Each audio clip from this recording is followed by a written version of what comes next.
Hello guys, good morning. Today we are talking about batteries and alternators. In these days of 2020, the cars are not running a lot because of the virus. And we have some problems with batteries, of course. And I will show you how to test your alternator and your battery. So you can see if the problem is your alternator or your battery, or both, okay? We are testing here my Alfa 33, my Alfa 155, and maybe my 156. So you can see the difference between the old type alternator, these two are almost the same, and the new type of alternator on the Alfa 156.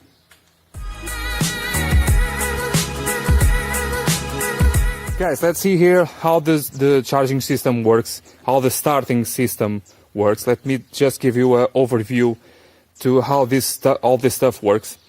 When you want to turn on your car, the battery supplies the voltage necessary and the amperage necessary to your starter. Turn out the engine starts, and then your alternator recharges your battery. So your battery is capable to release energy and then to absorb the energy. So this plus, for example, it is used to supply the starter, and then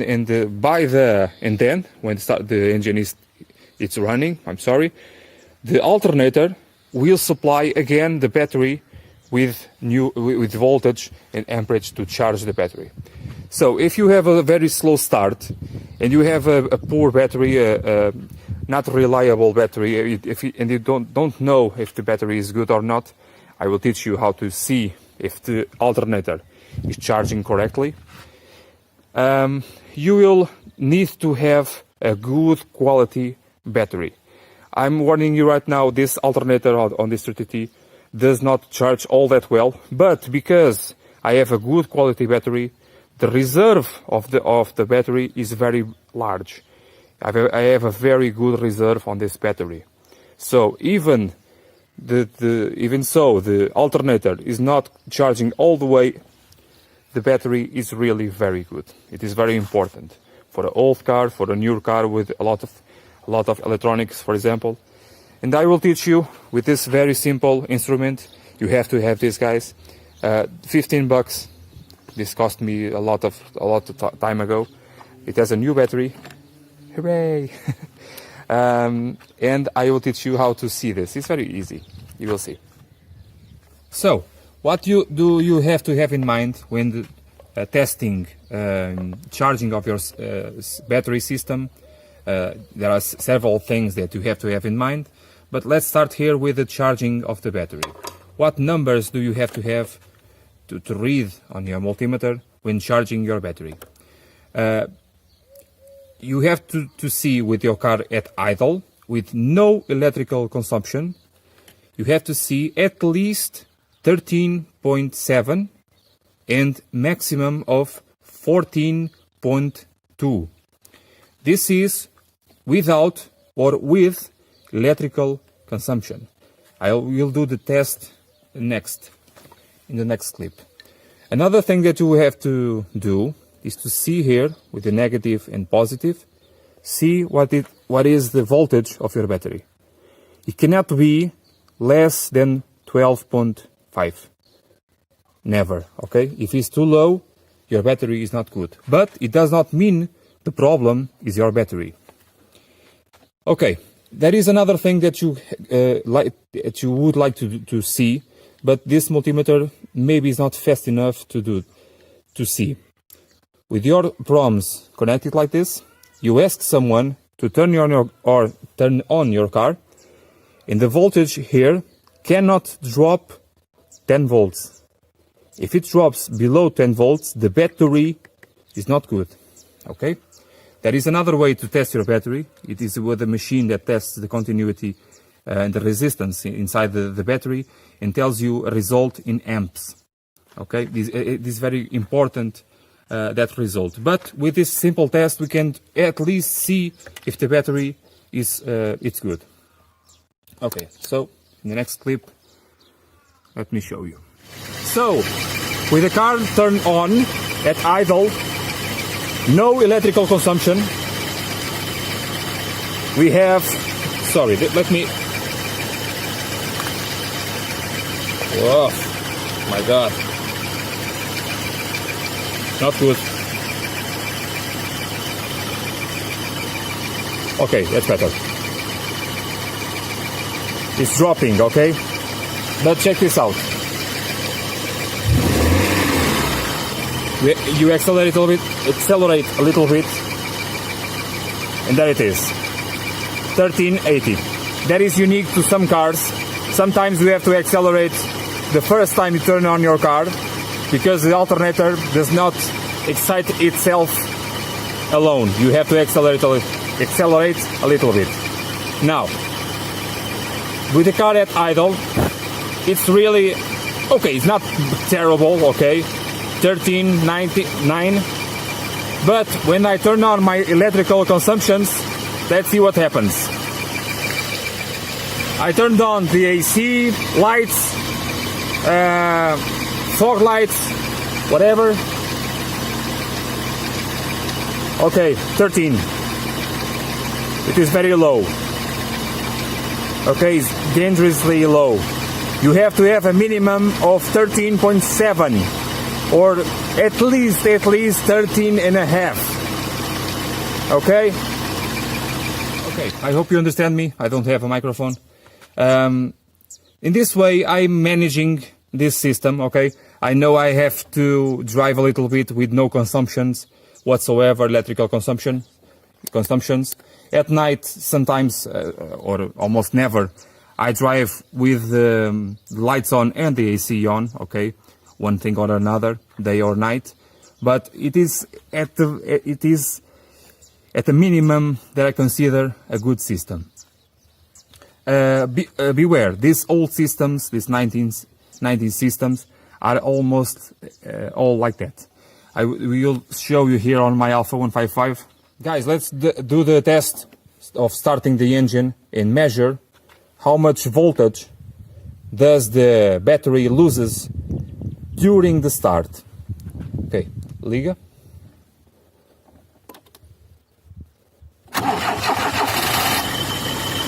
Liga. Okay, so 10 volts. You cannot ever drop the 10 volt figure, because if you do so, the problem, it is the battery. Even though the starting of the engine is a little bit slow, the problem is my starter motor is getting weak when it heats up. The problem, it is not the battery. So even though I have a not so good alternator, I have a good battery, and the starter is the problem. The problem, it is not the battery, even though the alternator is not so good, okay? So I have to replace the starter motor. 155 has a similar alternator, and the results may be almost the same as that one. But this battery is different, because it is a diesel. So guys, let's see here on Alfa 155 what are the results. Have in mind this is a diesel. We have the glow plugs to consider, the charging system and whatever. Let's see here how it is the charging with the car stop. 1240, yes. This battery here is on its way out because it is very old right now. And you will see on the starting, you cannot have less than 10 volts, and you will have sometimes 9.5. This battery has 10 years, okay? Even though the alternator is almost the same as the Alfa 33, if the battery is a good quality battery, at the same time you will have a lot of reserve on your power, on your energy. So 12, well, almost. Liga o carro. She will turn on the engine. Okay, let's wait a little bit so it can stabilize. I have the glow plugs still on. Let's wait. You will hear difference on the engine. Let it rise. Okay. They are not on anymore, the glow plugs. 13.5. 1360. Okay, the minimum is 13.7. Trigger. Turn off. Okay. Okay, now I did a video about this. If you have new glow plugs, your car can start even worse with the new glow plugs. That is because the glow plugs are doing consumption on your battery, and the battery does not have enough reserve to turn on your engine, especially on the multi-jet engines. The multi-jet engines, if they don't have enough crank speed, the injectors, by management, will not open. And if the injectors will not open, the car will not start. Okay? In the multi-jet, you have to have very, very, very good batteries. I already talked about it on the previous video. I will leave the link on the description. Now, we'll do one last test with the electrical consumptions on, so you to see how this system works. I'm sorry about the vibration. I don't have a proper thing to hold the phone. So here we have, with AC on, lights on, everything I can find on. The car is stabilized, the glow plugs I think are off, and I have, not enough guys, 1 volt left to the minimum. This is very low. It's a very low charge. Okay, now I think the glow plugs are off. 13, let it stabilize. You have to have in mind also the fan for the AC, the compressor. Let it stabilize. Okay, not much. 13.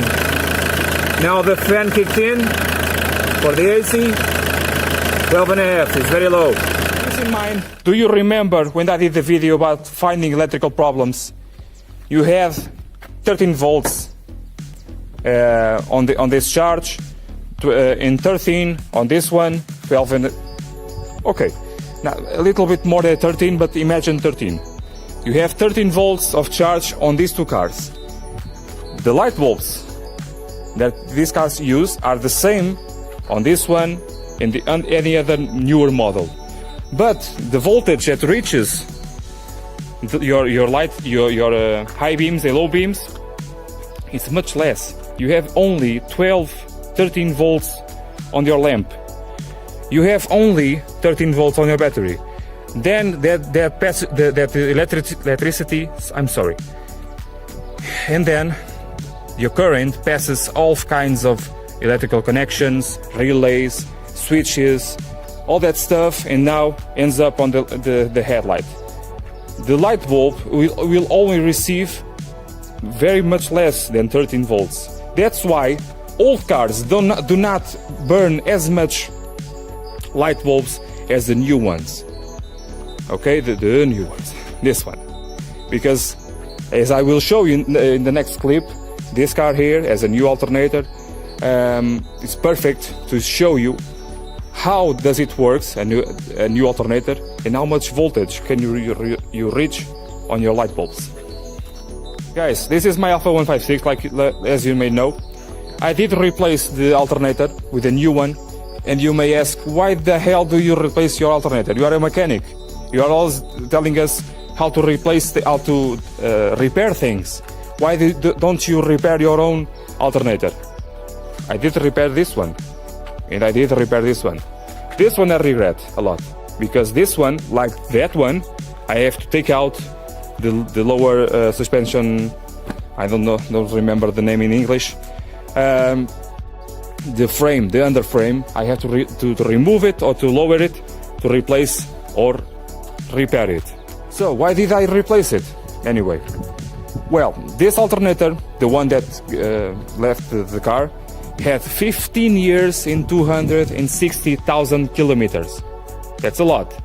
Now, the only problem I find with that alternator was the pulley, where the belt goes. It was stuck. It cannot be like that.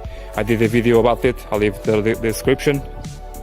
And the inside bearings were starting to become a little bit tired. So let's imagine I spend I don't know how much on repairing that alternator. I assemble everything, and 6 months from now the inductor or the rectifier plate goes out. Something inside the alternator becomes bad. Now I have to disassemble everything again and everything again and again and again. Each year some new repair on the alternator. Man, the repair to begin with on the alternator maybe can be almost the same as a new or a reconditioned 2-year warranty alternator. So I put a new alternator so I can live a little bit better. 15 years from now maybe I will replace again that alternator. Okay? In my Alfa 23 it's very easy to do so. I will not replace it as easily, okay? I will repair it. But on my Alfa 156 I don't. On my Alfa 155 I regret it. I already repaired it twice and it's already failing me. So I will not repair again this alternator. It's cheaper on parts, on labor to replace with a new one. And it's better for your mental health, believe me. So, enough rambling. Let's see here, with the car turned off. Excellent. Look, a good quality battery, 1270. And let's start the engine. Let's see how much it drops and how much it charges. Excellent. Did you see? 11.5. Look at the charge. Look, perfect. Just perfect. Now let's turn on electrical consumptions. So let's see here, with all electrical consumptions on. AC on, lights on, light focus on, everything is on. And you have it 14, 19, 20. Excellent. Very, very, very good. That's really what you want with and without electrical consumptions. Okay, now the fans kicked in for the AC, but still very good. 13.9 was that? The least is 13.7. Guys, don't be fooled. Don't be fooled by this. This alternator is new, okay? It charges very, very well. And the old one does too. The only problem was the internal problems, the mechanical problems with the alternator. I really did want to buy some insurance. The secret for this excellent performance is, of course, the battery. If you have a poor quality battery, your starter will not last. This is the factory starter, by the way. 15 years, 260,000 kilometers. The factory starter. The alternator, I changed it in the beginning of the year, just because of the insurance. Because it's very difficult to reach. The battery that this car has, you have to have a battery at least as good as this one. For this engine and the 8-valve engine, at least 70 amp hour and at least 700 amps, cranking amps. Sorry, 700 cranking amps. The battery that left this car 2 years ago, yes, it was my first battery when I bought this car. It lasted me 10 years. If you have a good quality battery, your starter has to work a lot less time, and then by consequence your alternator has to charge your battery a lot less. So you are protecting your alternator and your starter if you have a really, really, really good battery. And the batteries are not more expensive than your starter or your alternator. So invest on a good quality battery. Please, please do that. That's it, guys. As you know, as you can see, my cars are 50-50. This one the same. My Alfa 156 is very good. Thank God. These tests are being made with the worst case scenarios, okay? The cars are at idle, the electrical consumptions are all on, but on the road it's not so bad, okay? The RPM being higher, it helps a lot to stabilize the currents and the amperage, and the battery charges a little bit better. But that is not to trust, okay? The tests are being made like this, but on purpose. Professionally, this is the way to do tests of your battery, your alternator, your starter even, because I have a starter problem on this car. And with this test, I can see that the discharge of the battery is not low enough to be a problem of the battery itself. So if the battery does not get low enough, the problem is within the alternator. Sorry, it has been a long day. The problem is with starter motor. Okay, shout out to Alfa Romeo crew. They are very nice guys. Check out their website, the Facebook page, the YouTube page as well. I leave the links in the description. They are really nice people. So see you next week. Bye.